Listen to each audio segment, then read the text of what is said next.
আমার graphics designing course ভালো লাগে, কারণ গ্রাফিক্স ডিজাইনিং মানে হচ্ছে কালারের কম্বিনেশন। আর কালারের কম্বিনেশন মানে আপনি আপনার যা কিছু, যত ইমোশন, যত হ্যাপিনেস, যত স্যাডনেস, সব কিছু আপনি কালারের মাধ্যমে তুলে ধরতে পারেন। এবং এই গ্রাফিক্স ডিজাইনের মাধ্যমে আপনি সব কিছু একসাথে একত্রে তুলে ধরতে পারবেন।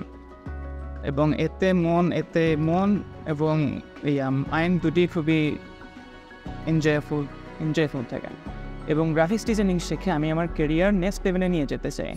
আমি যেহেতু এখানে নতুন এসেছি, আমি প্রথমে ভেবেছিলাম নতুন হয়তো ইনস্টিটিউশন, তাই হয়তো অনেক কিছু ল্যাকিংস থাকতে পারে। কিন্তু আমি যখন ইনস্টিটিউশনে ঢুকি তখন চারপাশের পরিবেশ দেখে আমার অনেক মোটিভেশন জাগে। আমরা দেখতে পারি বিদেশে যতগুলো বিশ্ববিদ্যালয়ের মতো ইনস্টিটিউশন আছে, সবগুলোতে ঢোকার সাথে সাথে একটা মোটিভেশন কাজ করে।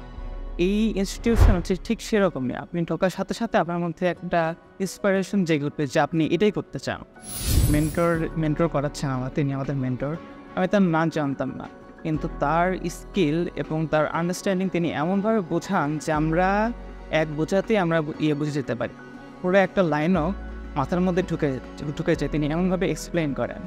তিনি বলা যায় জিএফএক্স মেন্টর যেমন, তিনি ঠিক সেরকম।